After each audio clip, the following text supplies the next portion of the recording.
Hello. So, as you now know, my name's Biz, and as much as I might wish it, my day job's not this. I actually pay my bills as a data analyst, which means I glean trends using statistics, collect multiple single instances to investigate relationships, and accept or reject a null hypothesis. Translation for those who don't speak mathematics, I'm paid to make educated, backed by data guesses. Not super poetic, there's power in it. Since the rapid expansion of technification, the so-called data revolution, this kind of thing's shaping our every experience. I mean, what was the first thing you did this morning? If you're anything like me, you were straight on a screen, mindlessly scrolling through some kind of feed that's been perfectly curated based on what you've liked previously. Maybe, having faffed through 2 or 3 apps, you check Google Maps to see if your tram's on track, which you'll pay for with a contactless tap, and get Spotify to fill the gap you lack the imagination to on your commute. All the while snooped on by CCTV, so that, if you're like me, within an hour of being awake, you've left a data lake in your wake, which goes beyond what bands you rate, but pertains to location, knows your finances, your face. And there's power in that. Come on, we've all been had by personalised ads. I know I have. But did you hear about the girl whose shopping gave an algorithm enough information to deduct a situation? Indicative of a bun in the oven, Target's targeted ads let her dad know it was coming. He knew before she'd even consulted Clearblue. It's true. We're so oblivious to the power we have, just going about our day-to-day as training systems to be creeps, or in the case of Kent Police, inherently bad. They've been using this tech called predpol, which tells them where to find the next criminal. By clustering existing convictions, its systems make predictions which are said to be 10 times more efficient than random patrols. And since it's not based in social divisions, they said its fairness is a given, but the police's fairness isn't. They consistently arrested those they thought suspicious, which is a very good proxy for not white or privileged, meaning the data training the system is systematically racist. And guess what? As the tech got more of these so-called crimes convicted, it reinforced its logic and became more of a bigot, because without a conscience, algorithms don't question patterns. Without regulation, they just proliferate oppression. Now that is power in action. And we're handing over the reins. These days, so much of our lives are automated. We've delegated task after task to computational processes. More efficient than us, machines maximize profit. But the question is, who's profiting off it? Because I'll be honest, I haven't a clue what goes on in these algorithmic black boxes. And I'm an analyst. I'm salaried to know it. But I do know this. If something is free, chances are you're the commodity. So manage your cookies, declare your preferences. That data lake you've made, it's yours. Take back some power and choose what it's for. Thank you.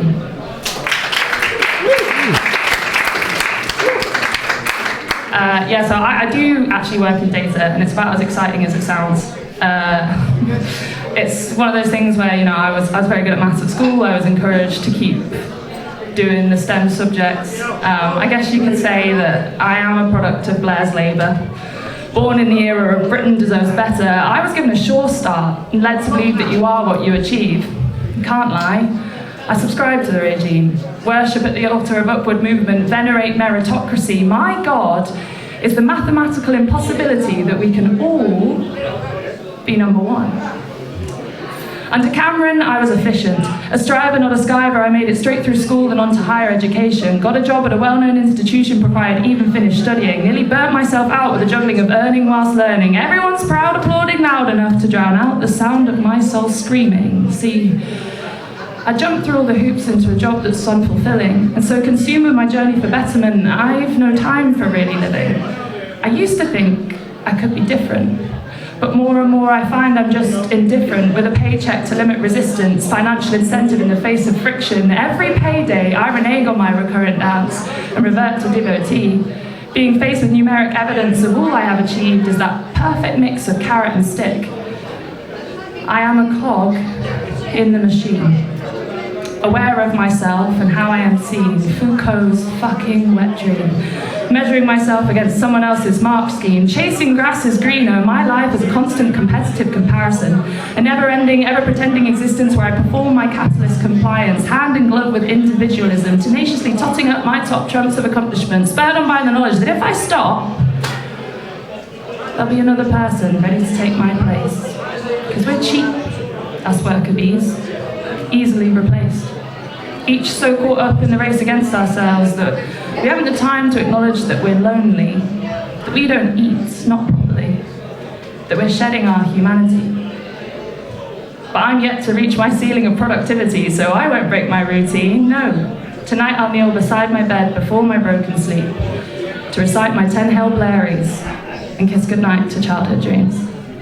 Thank you.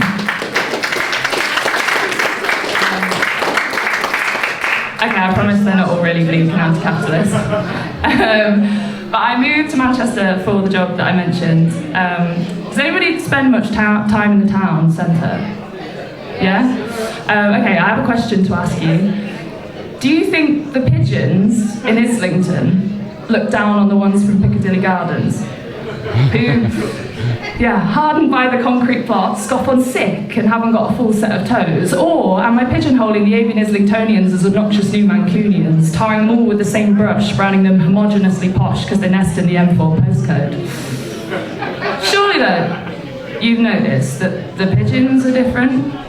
It can't just be their diet, although it is a flex to get to peck on pollen sourdough without the need to buy it. I'm undecided if the central flock have ever even tried it. I reckon they've got to be invited, because if looks are anything to go by, these birds are divided. They might all fly in the same sky, but there are no flights of fancy over Great Anco Street, which seems to me to be the boundary of squab society, delineating the downtrodden and often trodden on from the urban bird elite. But who decided which kit got what bits of the city? Well, a little bird told me that our footless friends of Piccadilly were deemed too ugly by UAE investors when they furtively funded council plans for New Islington development. Deemed a feathered deterrent for the intended creative class of resident, the pigeons were ousted by the council at some oil baron's insistence. Swathes of evictions sparked out-of-season migrations for families of pigeons who've been at the marina for generations. The unjust relocation to Piccadilly pastures new, made palatable by the title urban regeneration, when really it was just a means to displace them, to make way for the Clumberdy bourgeoisie and their disposable income. And this all happened at a rate so rapid that the new neighbourhood is less organic than the bread served at the countless fledgling cafes. Fast-paced change has created a piecemeal place with space allocated to make the most money. Rubbing a separatist underbelly, the urban design focused on the few, not the many. And to really squeeze out the pennies, they designated the creation of community space as low priority. A choice that leaves paltry places for distinct groups to gather and makes the hanging out together more difficult than ever. It's a choice that extends the existent loss of hubs, as most pigeon pubs didn't survive the bird flu infestation. It's a choice that limits the potential for connection and perpetuates segregation. So, if the birds have decided to engage in tribalism, I don't blame them. Since that first appearance-based decision, they've had to live in constant competition. Spurred on by suspicion, they only relate in opposition. They don't see what is. They solely see what isn't. If, in the face of capitalism, pigeons have forgotten their communion, then who are we to judge them? Are we any different? Do you think the people in Islington look down on the ones from Piccadilly Gardens? Thank you.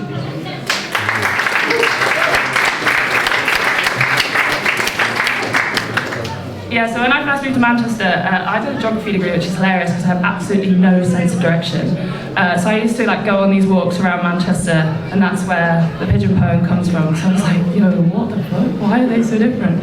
And I'd go around with a coffee, a cig on, feeling all good, but let's be honest, smoking's gross, innit?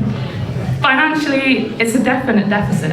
An outgoing with growing bad credit, a carcinogenic that leaves you fetid, stinking like an ashtray with fingertips that are nicotine stained, and I'm ashamed to say I indulge in the habit. I only recently conceded it's not a passing characteristic, to later be chaptered with other things I did whilst young and stupid. Nah, this is more than a dabble in the masochistic, I admit it, folks. I smoke. I'm addicted.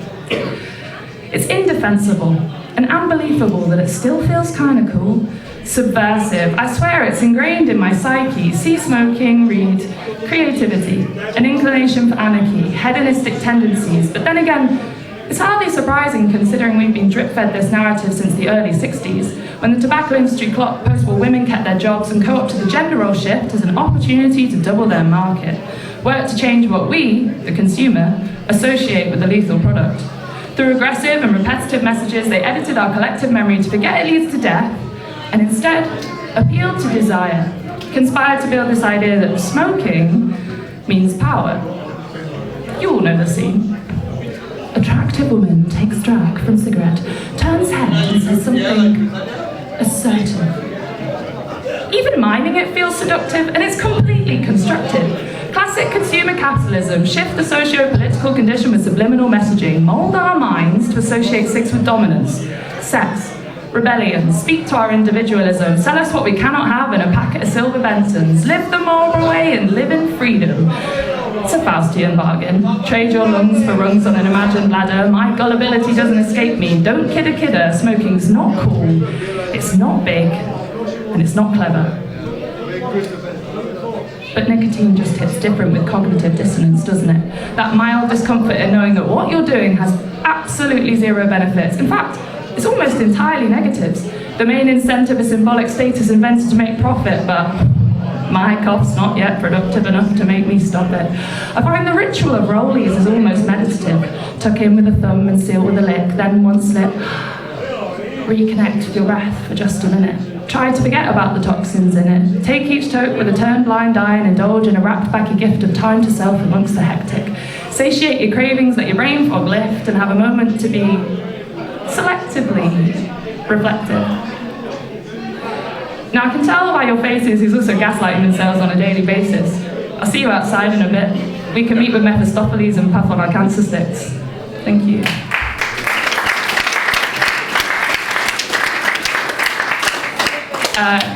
So I found myself in a quick market the other night, you know, one of those 24-hour booze bin shops, which I tend to only use after a magic number of pints, when I'll pop in for backy filters and a light. After losing the internal battle with the ciggy already, I decided to die on the hill of what packet's picture I'd have in my pocket. I didn't want the first unbelief of the tea. I have enough anxiety about those already. Option 2, the gangrenous foot, was a step too far. So I asked politely if he'd roll again. The third preferred pack had the tracheostomy that looks like a bum. No. Which is okay. But I asked to see if there was an impotence one, where there's a man stood like this. Since, as someone without a penis, that is by far the least offensive. The man behind the counter shrugged his shoulders, said, 3 strikes and out, I've got other customers. It was the wee hours of a weeknight, and I was the only person in his 4 square metre kingdom. I could tell he was enjoying lording it over me, my finger tapping telling of a need for nicotine, so I succumbed. Took the arsehole looking image from the arsehole fucking dickhead and accepted defeat with a thank you. Thank you. That's a very silly one. Sometimes it lands, sometimes it doesn't. Those 2 poems, you can tell if there are smokers in the audience. But sometimes I like to write poems off those like moments that just pass and you think, oh, that was nice, or that was so silly. Like in that instance, I got my cigs, rolled one, and then was just furiously typing on my notes app. But I thought you guys seemed like quite a nice audience, so I thought I'd share one that's never been shared before because it was written on the bus on the way here today. Just one of those moments where I thought, that's dead nice, that. So here we are. He's in his best and bright red waistcoat, compression socks and sandals. She's just out of the hospital, feet up in her new wheels.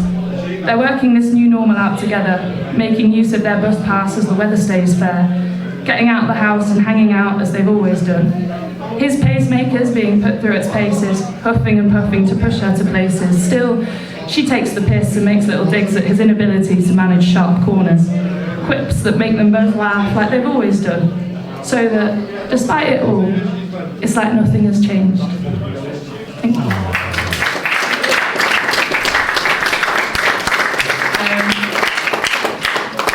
And yeah, I would say sometimes those little moments are the best ones. So this next one is another true story. It's written about a good friend of mine.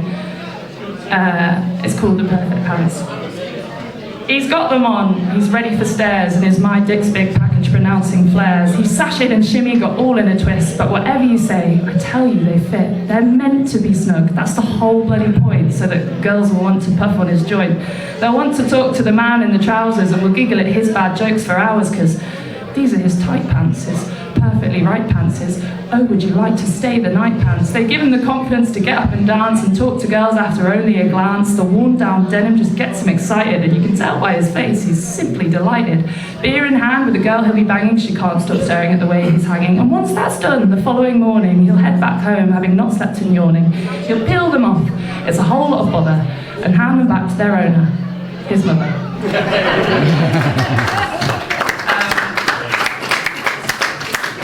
And thank you so much for coming and listening to some poetry before football. I know it's not always maybe not what you normally go for a footy game. Maybe here, and I love that. Please keep doing this. I'll leave you with a sort of heartwarming one. I have a younger brother who is suddenly a grown adult human being, which is quite terrifying. He's living in London, and whenever I go down there, I surf his sofa. It's very helpful to be able to just, have a free bed for the night. But I was there not long ago and was struck by, he's maximalist as hell and just has the same stuff exploded in every weird room he's ever lived in. And there's one particular sort of print of a painting by an artist called Modigliani, who, if you've not heard of him, and forgive me if you have, is known for painting women kind of like they've only been stretched that way, like they're very long. And I was in his room and I was like, looking at all this stuff. And every time I stay, I make him remind me who Modigliani is. As I ooh and ah at the same old pictures of our faces at various ages, same old posters, postcards, random bits of art gifted by some old fart up the road, show tickets, bus tickets, train tickets all sticking together to form an orange wallpaper, beneath which empty backy packets form a pile of purposeless plastic, a shrine to his habit. Their unrecyclable crunch are lament to the environment, to the gallery of horrific images that make them no less addictive. They fall under their own weight into a tray that's filled with loose cash and the sort of stuff that you don't really know what to do with, that sort of just accumulates in your pockets, like spare buttons, last bits of chewing gum, earrings, rings, broken bracelets, hair grips, hair clips, hairbands, baggies, filters, paper stamps, lighters which mostly don't work, a work pass, a pass others know, every so often. A pair of sunglasses distract and cause a pause. I'll, of course, give them a try, and if they're worth it, haggle for a global price. What if I gave you mine? The fake Ralph Lauren's I bought in Belgium? The ones made for children? Yeah, fuck no, Biz, I hate them. Before I remove the rose-tinted view and step back from it all to realise how much more of it is new. That there are ever-widening gaps between the memories I've contributed to. I know we've both grown, but in that moment, it's always acute. So every time I stay, I make him remind me who Modigliani is.